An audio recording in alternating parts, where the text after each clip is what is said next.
The year was 2145 and humanity had reached far into space. Colonies were growing on the Moon, Mars, and even in orbit around Jupiter. Science had advanced, and people believed they were beginning to master the galaxy. But history changed on one cold morning when a mining team on Mars made a strange discovery. Deep under the red sands, where machines dug tunnels for rare minerals, they found something that was not stone, not metal, and not of human design. It was a chamber, sealed for unknown years, hidden beneath layers of dust and rock. When the workers reported it, scientists rushed to the site, and what they uncovered would change the fate of humanity forever. Inside the chamber lay a massive object, like the core of a great machine. It was dark, smooth, and shaped like a long crystal mixed with armor. Strange lines ran across its surface, glowing faintly as if it still lived. The scientists could not understand it, but they knew one thing with certainty: it was not human. Whispers began to spread quickly. This was alien technology. No one knew why it was here, or why it had been buried for so long, but the object carried a weight of mystery, almost like it was watching them. Some workers refused to go near it, saying they felt their skin crawl when standing close. Others swore they heard faint noises, like whispers inside their minds. The leaders of Earth gathered in secret meetings to discuss what had been found. Some argued it must be destroyed, for alien things often carried danger. Others said it should be studied carefully, for it could give humanity power beyond imagination. Finally, the decision was made to move the object to a secure base under heavy guard. As it was transported, the whole world seemed to hold its breath. People asked questions. Why had the aliens left it behind? Was it forgotten, or was it a trap waiting to be opened? In the research station, the brightest minds of Earth worked day and night to understand the relic. They cut it, scanned it, and tested it, but the object resisted everything. No human tool could break its surface. No signal could read its insides. It was like a black mirror, hiding secrets within. But the most terrifying event happened one night when the relic came alive for a moment. Without warning, the strange lines across its surface began to glow, bright and sharp like stars. The room filled with a pulse of energy that burned the machines and threw scientists to the ground. For just 3 seconds the relic awakened, and then it went dark again. Alarms screamed, lights flickered, and silence followed. In that silence, everyone realized the truth: the relic was not dead. It was only sleeping. Soon, news leaked out. Across the world, people whispered about the alien weapon hidden on Mars. Fear spread in the cities. Some believed it was a gift from the stars, a chance to make humanity strong. Others feared it was a curse, a signal that would bring destruction. But deep in space, far beyond the reach of human eyes, the relic's short awakening had already done something terrible. The energy pulse did not stop at Mars. It spread into the void, across the darkness, like a flare fired into the sky. Somewhere, light years away, something ancient felt the signal. Something that had left the weapon long ago. Back on Mars, the scientists noticed changes. The relic now responded faintly to human presence. When a person stood close, the glowing lines shifted as if reading them. Machines picked up strange signals, almost like a heartbeat inside the core. The weapon seemed alive, waiting, searching. A few scientists began to suspect it was not just a machine. Perhaps it had been left behind for a reason. Perhaps it was meant to be found. But questions had no answers. Governments argued in silence, the military demanded to use it, and the people of Earth looked at the stars with fear and wonder. Still, one thing was clear: humanity was now holding something far greater than they understood.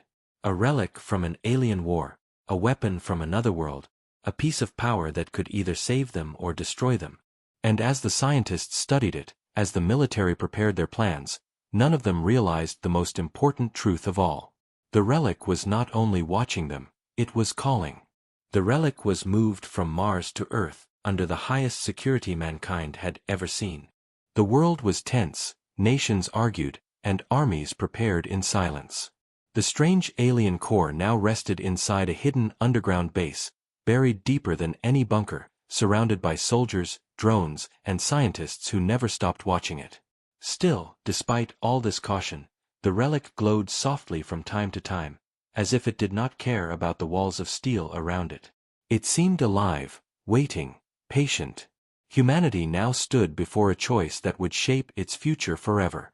In secret meetings, leaders of Earth spoke behind closed doors. Some were afraid.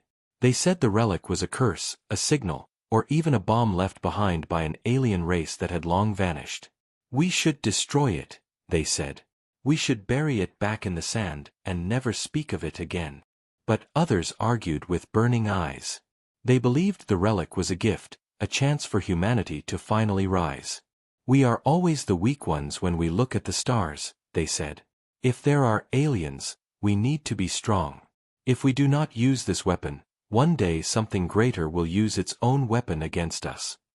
The arguments grew louder, the fear spread deeper, and the question returned again and again. What should humanity do with the relic?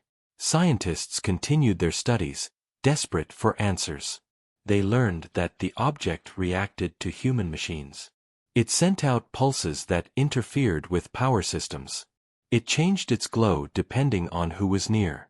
And then one night, when a young engineer placed her hand on the relic, it shone so brightly the room filled with blinding light. For a brief second the relic responded, almost as if it recognized her. The patterns on its surface shifted, showing symbols that no one had seen before. She pulled her hand away in terror, and the light vanished, but the message was clear. The relic was aware. It could feel. It could choose. This discovery frightened some and thrilled others. The military demanded access. They wanted to test if the relic could be turned into a weapon. They wanted to build ships, cannons, defenses. "If this is a sword," one general said, "we will reforge it into humanity's sword." The scientists hesitated. They warned that no one could control what they did not understand. But the decision was taken away from them.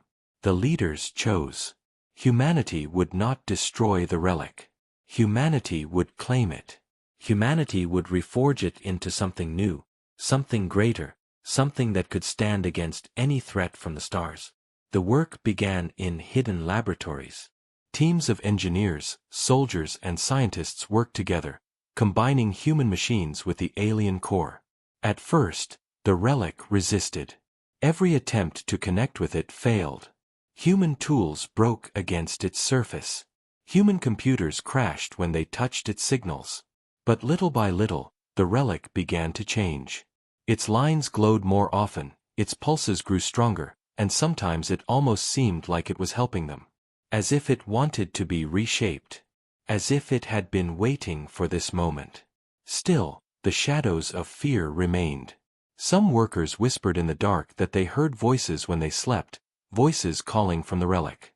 Some swore they saw visions of battlefields in their dreams, alien wars filled with fire and endless death. And always the same feeling returned, that this was not just a machine. It was something alive. Something ancient. Something dangerous.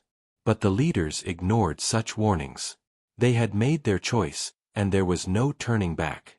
Months passed, and progress continued.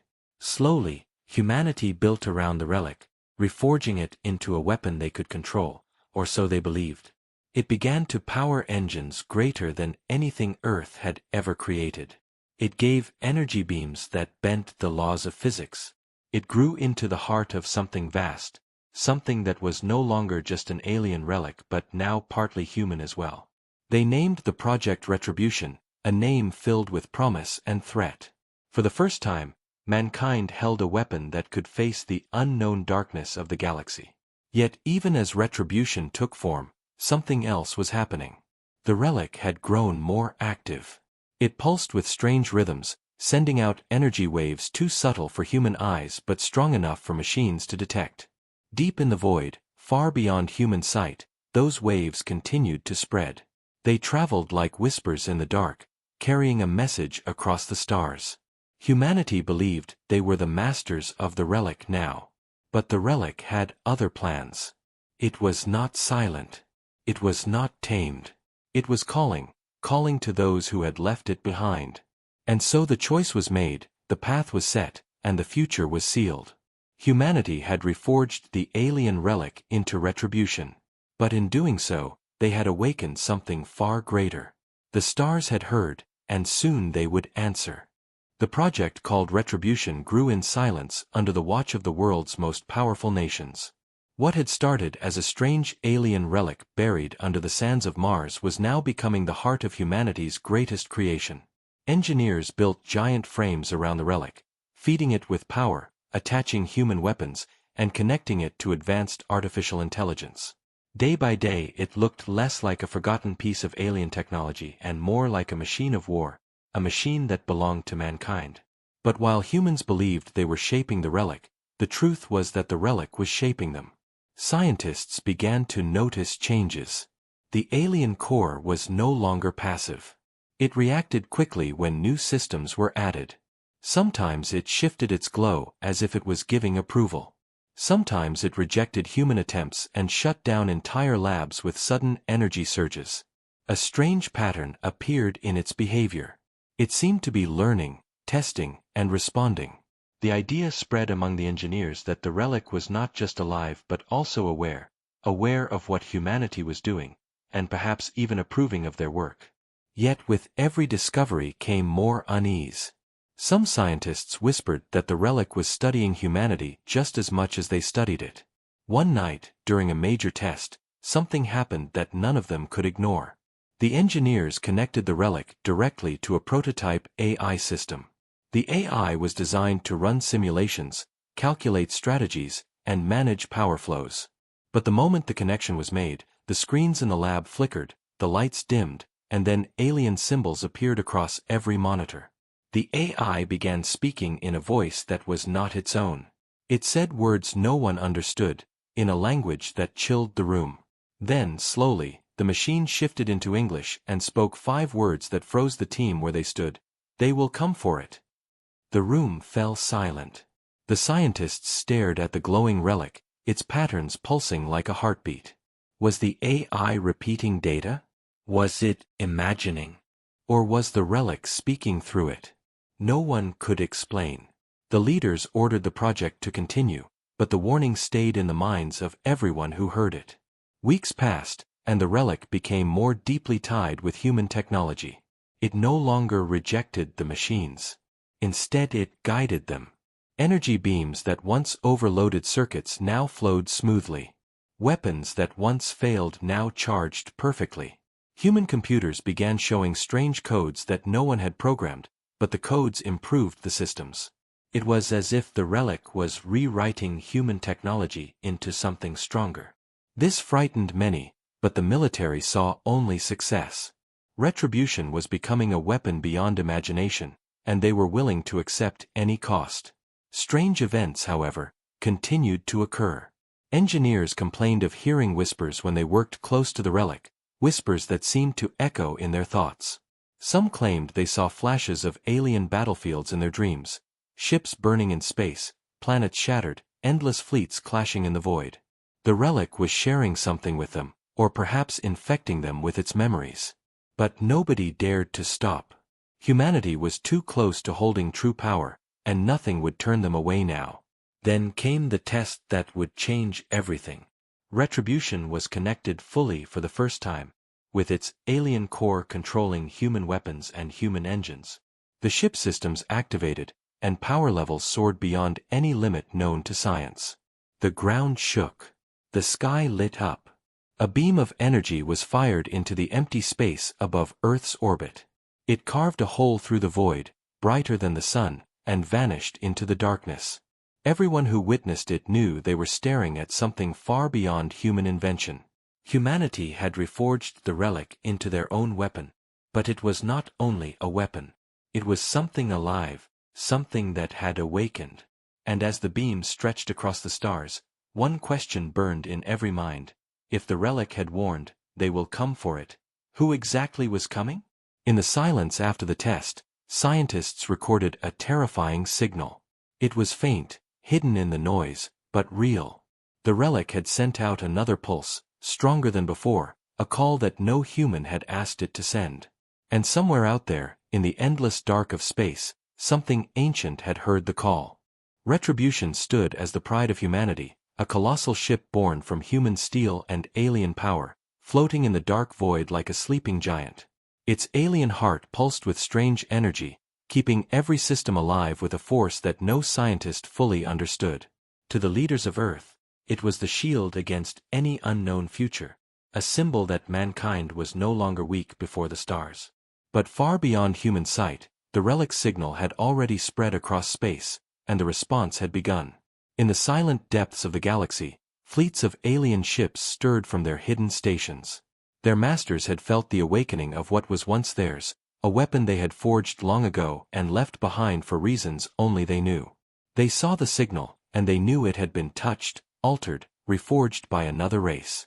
To them this was not acceptable. What had been lost was now claimed, and they would return to take it back. Back on Earth, humanity continued their work, unaware of the danger closing in. The scientists tried to decode the relic's patterns and symbols, searching for meaning in the glowing lines that shifted across its surface. Some believed it was a form of language, others said it was a map, and a few feared it was a warning that no one could understand. But every day the relic seemed more alive, as if it was waiting for something. Engineers pushed forward with new upgrades. Retribution's engines were capable of speeds no human ship had ever achieved. Its weapons could cut through solid rock as if it were air. Tests in orbit around Earth proved its power, and many believed that no force in the universe could challenge them now. The military celebrated, and the leaders spoke of a new age where humanity would rise as a galactic power. Yet in the shadows of space, alien eyes were already watching. It began with faint signals, strange distortions caught by deep space telescopes. At first, scientists dismissed them as natural radiation, but then the patterns repeated, structured and intelligent. Someone was moving toward Earth. Panic spread through secret councils. Could it be the same beings who had left the relic behind? If so, what would they do when they discovered that humanity had reforged it? Some leaders wanted to hide Retribution, to act as though nothing had changed. Others demanded they prepare for war. The debates raged, but the truth was clear. The unknown was coming, and it was coming fast. Retribution was moved into high orbit, fully armed, fully active, a giant guardian above Earth. Pilots trained day and night, learning to use weapons powered by alien energy. Soldiers whispered that they were preparing for the first true war of humanity, not against each other but against the stars themselves. Then came the day when the Watchers revealed themselves. Sensors picked up movement beyond Pluto, dark shapes sliding through the void, too many to count, ships larger than anything human eyes had ever seen. They moved like predators, silent and coordinated, and their course pointed directly toward Earth. When the first images arrived, the world held its breath. The ships were black, covered with shifting lights, like shadows made of metal and fire. They did not answer hails, they did not send messages, they only advanced. The scientists compared their designs with the relic and found terrifying similarities. These were the makers. These were the ones who had left the weapon behind. And now they had returned. Fear spread across Earth, but the leaders knew retreat was impossible. Humanity had reforged the relic into Retribution, and the aliens would not come in peace. The order was given, Retribution would meet them. As the giant ship prepared to leave orbit, its alien core glowed brighter than ever before, as if it too felt the presence of its makers drawing near. For the first time, humanity understood that they were not alone, and that the galaxy was not empty. Shadows from the stars had awoken, and soon Earth would face them. Retribution left Earth's orbit like a silent titan, its engines burning with alien fire, carrying humanity's hopes and fears into the black sea of space. The alien fleet was closing fast, their ships vast and countless, their designs cold and predatory, like shadows given form. No signals of peace, no words of warning, only silent advance through the void. Humanity had dreamed of first contact for centuries, but when it came, it arrived not with greetings but with war. As Retribution moved toward the edge of the solar system, every screen on Earth broadcast the same images, the black fleet approaching, the sky filled with fear. Inside the command decks, soldiers prepared for their first true battle beyond the stars. Pilots strapped into fighters powered by alien-enhanced engines. Gunners stood ready at controls for weapons they barely understood. Scientists sat in silence, hoping their calculations would not betray them.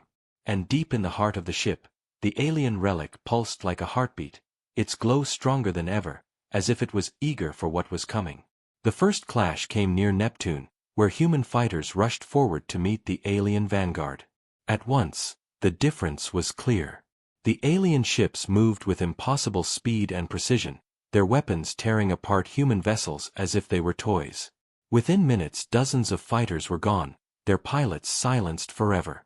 Fear began to spread, but then Retribution answered. Its core unleashed a beam of energy so bright it cut the darkness like a blade of fire. The beam struck an alien cruiser, and for the first time in the battle, the black shadows bled.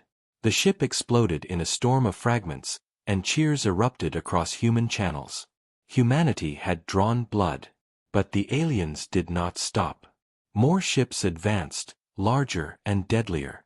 They fired weapons that bent gravity, crushing human fighters with invisible force. They unleashed storms of energy that cracked metal apart. The human fleet suffered heavy losses, and many believed the end had already come. Yet Retribution fought on, its alien heart feeding it endless strength. Each time the relic pulsed, its weapons fired with terrifying precision. Alien ships fell one by one, burned to ash in the void. Still, the cost was high. The skies above Neptune became a graveyard of ships, human and alien alike, drifting in silence. In the middle of chaos, the relic acted in ways no human command had ordered. It shifted power without permission, it fired weapons before captains gave orders, it even moved the ship against pilot controls. At first, the crew panicked, but then they realized the truth. The relic was not malfunctioning. It was fighting. It was learning. It was guiding Retribution as if it had waited for this battle since the day it was built. The soldiers began to trust it, for every time they followed its lead, they struck harder, moved faster, survived longer. But a terrible question grew in their hearts. Was Retribution theirs to command, or were they simply passengers inside an alien will? The battle raged for hours. The alien fleet pressed harder, determined to reclaim what had been theirs. Their communications finally reached human ears, not words but commands, cold and merciless. Return the weapon. It is not yours. The leaders of Earth sent one answer, it is ours now. And so the war became inevitable. No surrender, no peace, only survival. Retribution unleashed its full fury.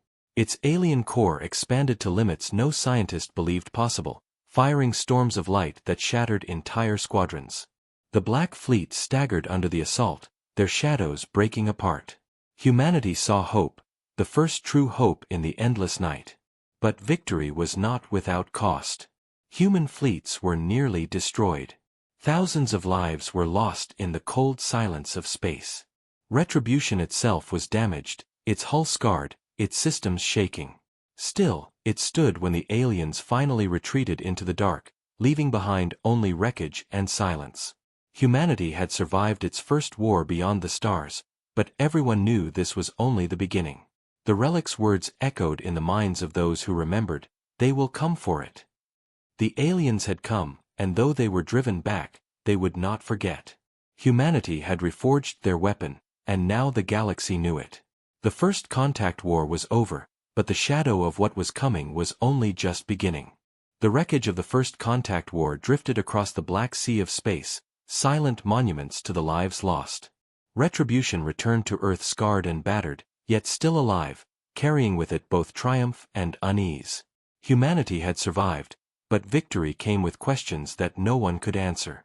Why had the aliens left the relic behind in the first place?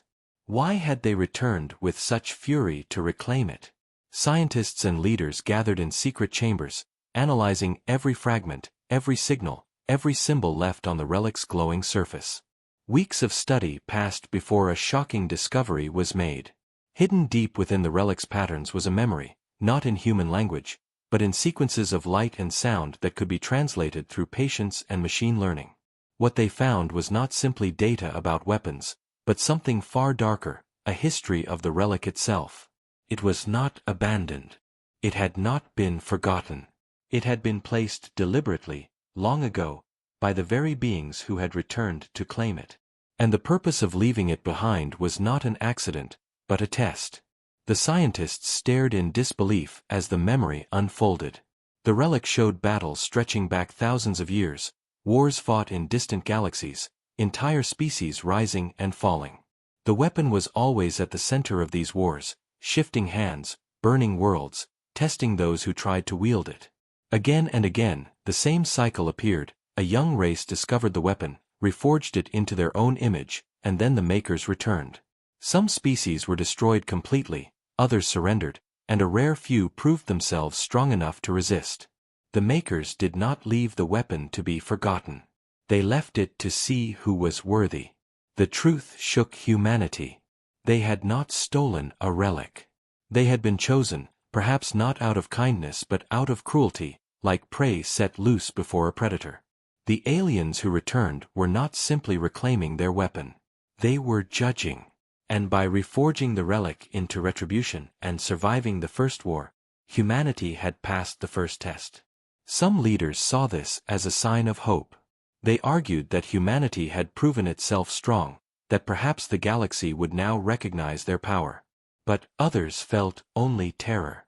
If this was only the beginning of a test, what would come next? If the first battle was only a warning, then the true storm was still ahead. The relic itself seemed to confirm their fears. Its pulses grew faster, brighter, almost like excitement. It was as though it knew more was coming, as though it had always known. Soldiers who fought aboard Retribution spoke of strange dreams, visions of alien voices whispering in their sleep, telling them that humanity was no longer prey, but no longer safe either. The scientists tried to keep the truth secret from the public, but whispers spread. Rumors filled the cities, saying the war was not over, that humanity was now marked, that the makers of the relic would never stop until their test was complete. Fear mixed with pride. Some people raised their heads higher, proud that mankind had fought the most powerful beings they had ever faced and lived. Others trembled, knowing survival might only mean they had been noticed by even greater enemies hidden in the dark.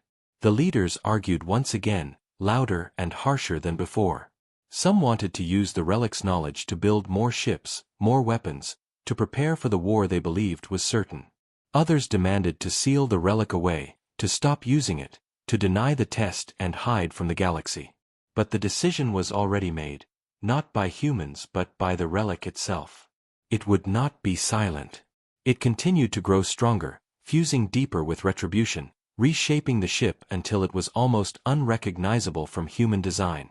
The soldiers felt its presence guiding them, the engineers felt its hand in their machines, the scientists felt its whisper in their data. Humanity had bound itself to the relic, and there was no turning back. The hidden truth was now clear. The weapon was never theirs to keep. It was a challenge, a trial, a beacon that screamed to the galaxy that a new species was rising. And somewhere, far beyond the reach of human eyes, more fleets were already stirring, greater and deadlier than the first. Humanity had reforged the relic into Retribution and survived the first storm, but the makers had judged them dangerous, too dangerous to be ignored. The real war had not yet begun. The truth spread through the highest councils of Earth like a poison. Humanity now knew the relic was not a gift, not an accident, but a test left by ancient beings who ruled the stars with silent judgment. The first contact war had not been a victory, only the opening move in a game humanity had never chosen to play. The survivors of the battle spoke of the alien voice that demanded the weapon's return, and the memory hidden within the relic proved their worst fears. The makers would not stop. They had seen humanity survive, and now they had judged mankind dangerous, dangerous enough to demand elimination. And so the order was given across Earth and the colonies. Prepare for war, prepare for extinction, prepare for the last stand. Retribution was reforged once again.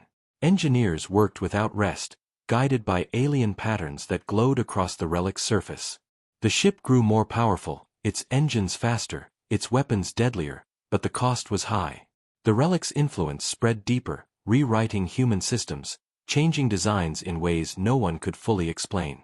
Some whispered that Retribution was no longer a human ship at all but something new, a child of both species, alien and human fused into one. Still, no one dared stop. Humanity's survival now depended on the very weapon that had marked them for death.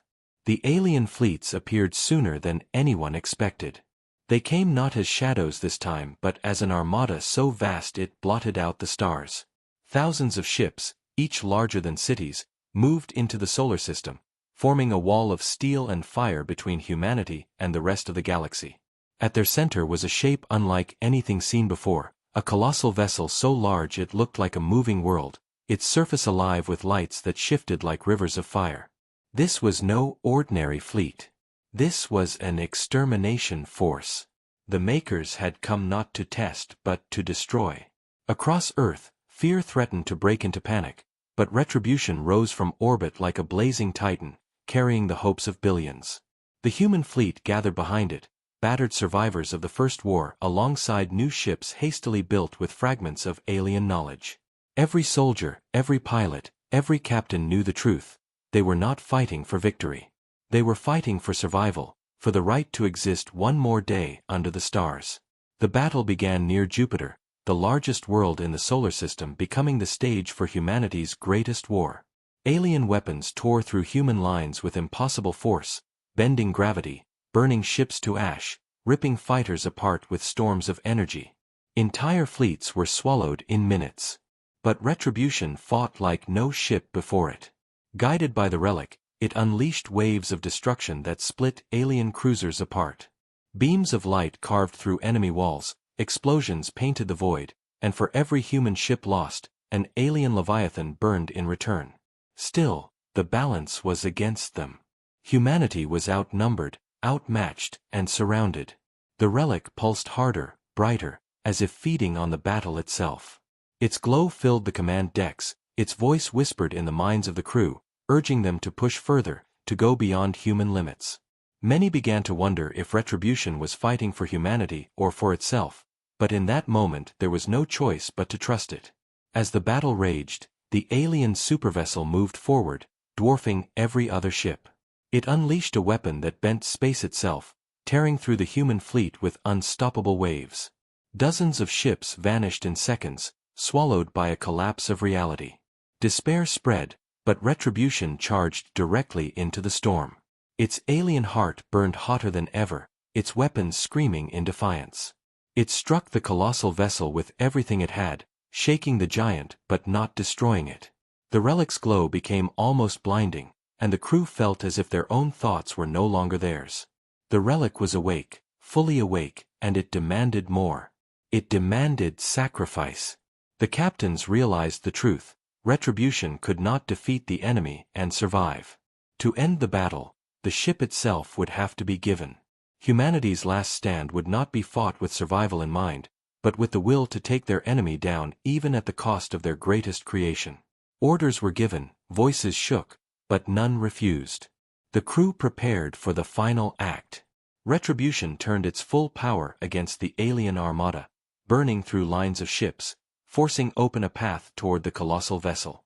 Alarms screamed, systems failed, hull plates burned away, but the ship did not stop. Humanity poured everything into the fight, and the relic answered with power beyond imagination. In that moment, human and alien will fused completely, and Retribution became more than a ship. It became vengeance given form. The last stand of mankind had begun.